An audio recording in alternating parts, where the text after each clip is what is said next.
Fala aí galerinha, tudo bem?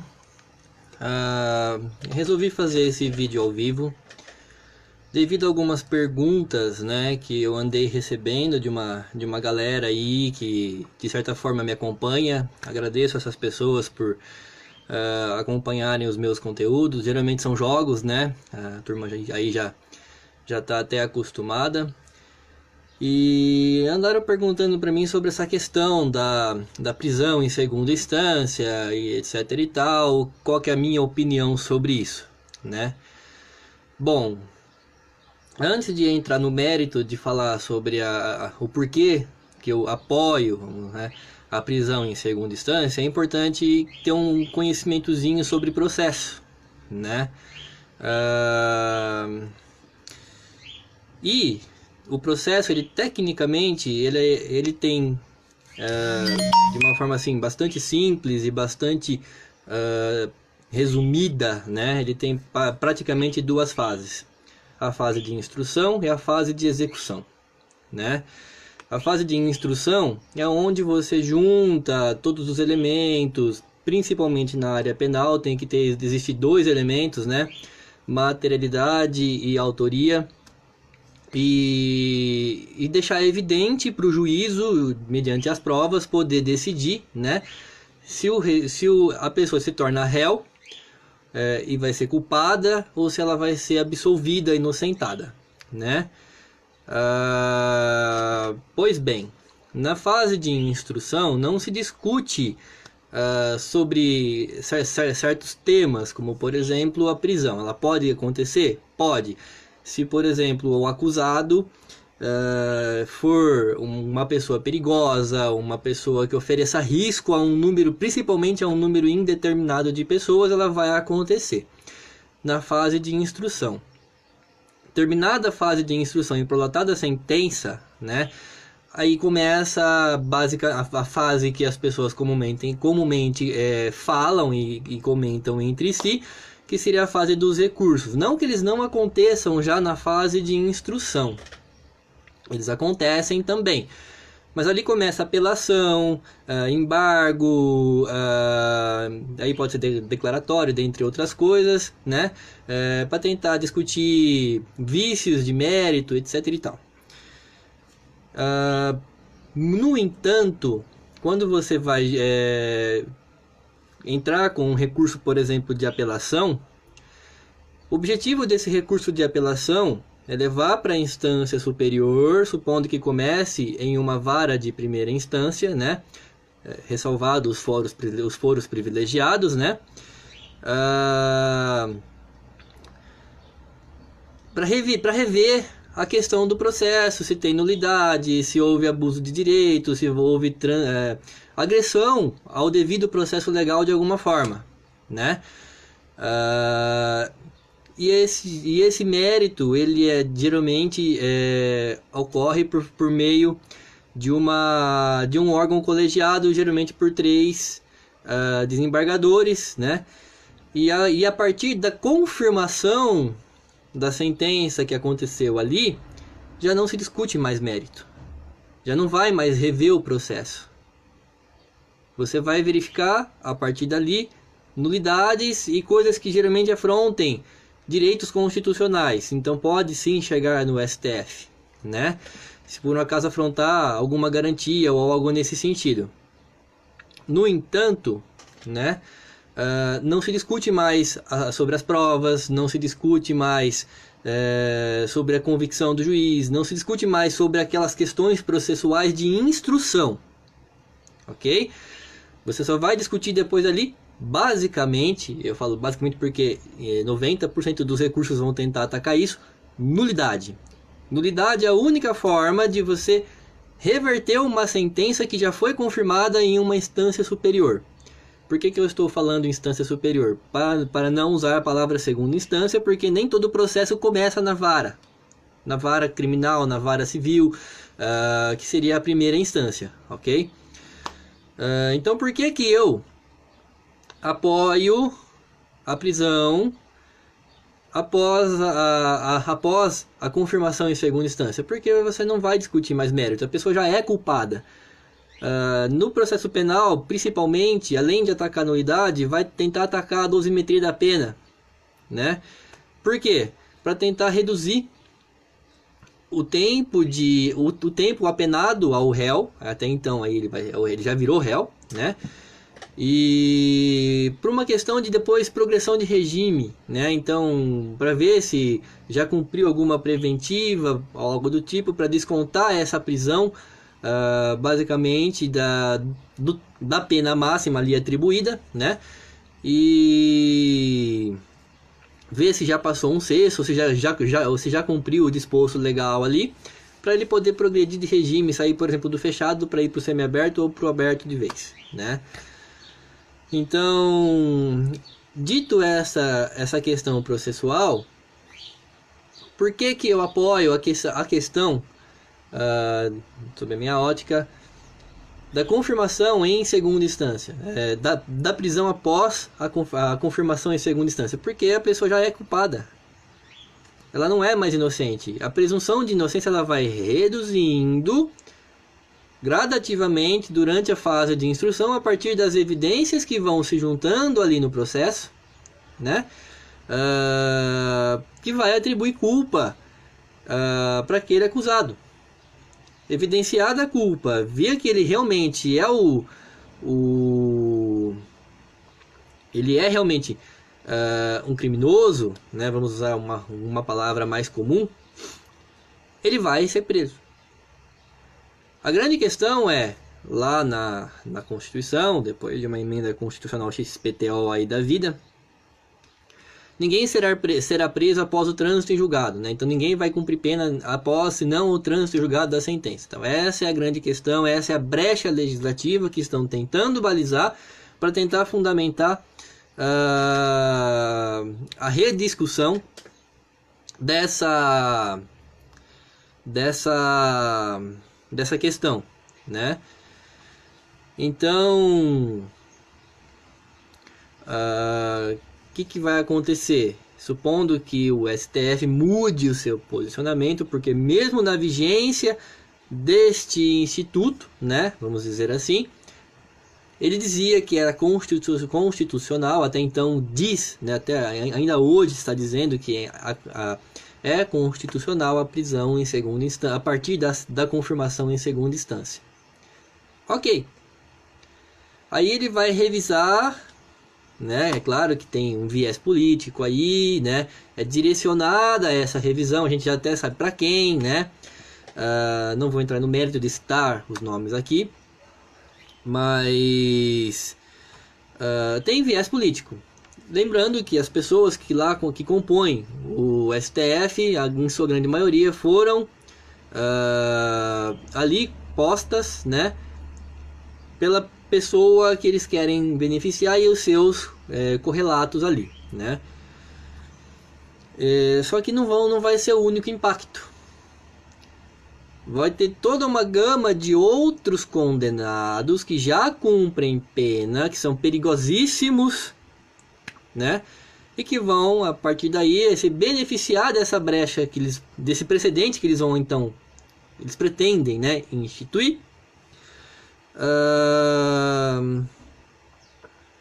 para sair do regime de encarceramento, de volta a andar na sociedade aí, e oferecer novamente o risco às pessoas de bem, né, que pagam seus impostos, que trabalham, enfim, que não praticam condutas delitivas, né? Mas o que eles não estão, quando eu falo eles, eu quero dizer o STF, né? Eles não estão observando. Eles acham, né? Eles podem fazer o que eles querem. Eles acham que eles são o poder máximo, né? Em relação a dizer o que pode e o que não pode, né? Eles estão fora da competência deles. E ao querer discutir uma questão dessa ordem, eles estão abrindo margem para o artigo constitucional lá para fechar o Congresso. Eles estão abrindo margem para que o presidente da República atualmente o Jair Messias Bolsonaro aí, as pessoas odeiam ele, né? Enfim, dizem que odeiam, não é o que se nota, né? Uma prova disso é quando ele foi para Aparecidinha recentemente, ele mal conseguia andar porque as pessoas queriam bater foto, queriam apertar a mão dele, enfim, né? Não se viu vaia ali, né? Que nem a mídia, principalmente de esquerda, tentou, de certa forma, articular. Mas ele pode, então, a partir dessa insegurança jurídica que o STF pretende com esta, como consequência deste ato que eles pretendem fazer hoje, né? Abrir o precedente constitucional para fechar o STF e, por que não, até estender até o Congresso, né? Vai ser um golpe militar, o segundo AI-5. Não vai ser um golpe militar. Não vai ser o segundo AI-5. Vai ser a aplicação de um preceito constitucional devido à instabilidade e segurança jurídica instaurada a partir de práticas ilegais, né? A gente pode falar tranquilamente ilegais, revestidas por presunção de legalidade. Pois bem, aí isso acontecendo, vai ter 90 dias aí para instituir novos representantes do povo, né? Então, a tendência é que ocorram novas eleições na sequência. No entanto, o general lá do exército, né, em Twitter recente, nem 12 horas tem esse Twitter, já sinalizou que se eles entrarem no mérito de soltar criminosos e provocar insegurança jurídica e oferecer risco à sociedade, que literalmente é um número indeterminado de pessoas, né, que eles vão agir. E o Bolsonaro também, num Twitter aí, que também não tem nem 10 horas direito, meio que confirma essa tese. Consequência, o STF pretende, aí já está discutindo se vai adiar a votação que ocorreria hoje a partir das 3 para o próximo dia 23. Ou seja, intimidou, será? Será que eles abriram o olho para a hipótese de fechar o STF, destituir todos os ministros que lá estão, que nem aconteceu no nosso país vizinho aqui? Gente, este é um marco histórico no Brasil. Tudo aquilo que falava-se e suplicava-se, principalmente pela sociedade, nos últimos 10 anos, está começando a configurar. Mas se você vai fechar o STF e se pretende, por exemplo, fechar o Congresso por meio da Força Armada, que é uma garantia do povo, por mais que as pessoas discordem disso, é uma garantia do povo. Salvo engano, foi a Argentina que aconteceu agora há pouco, né? Agora há pouco, recentemente, que aconteceu o fechamento do STF. Eu não estou certo com relação a essa informação, mas se por um acaso foi outro país, eu coloco nos comentários a minha retificação, né? Eu estou com muita coisa na cabeça e eu posso estar embaralhando certos dados, mas eu acredito que foi sim a Argentina que aconteceu o fechamento do Supremo deles lá. Teve apoio massivo, foi praticamente unânime que aconteceu. E aqui eu não tenho dúvida que vai acontecer algo semelhante. Então, olha só até onde a gente chegou, né? Para beneficiar a impunidade de alguns aí que adoram sacudir a bandeira L livre, né? Livre, Deus me perdoe, mas que apodreça lá naquele xadrez. Falo tranquilamente isso, gente com uma índole daí não tem favoritismo, poderia ser, se ficar evidenciado, até mesmo Bolsonaro aí também apodreça sendo o caso. Eu tenho eu como pessoa cujo posicionamento é de centro, né, nem entende para a direita e nem entende para a esquerda, a gente tem que fazer uma análise bastante crítica. Pegar o que é bom de um, pegar o que é bom do outro e juntar em algo que é bom para todos, né? mas tem extremista de ambos os lados. E nesse momento, supondo que vá mesmo acontecer a questão da rediscussão, pela sexta vez, a rediscussão dessa matéria lá no STF, da questão da prisão em segunda instância,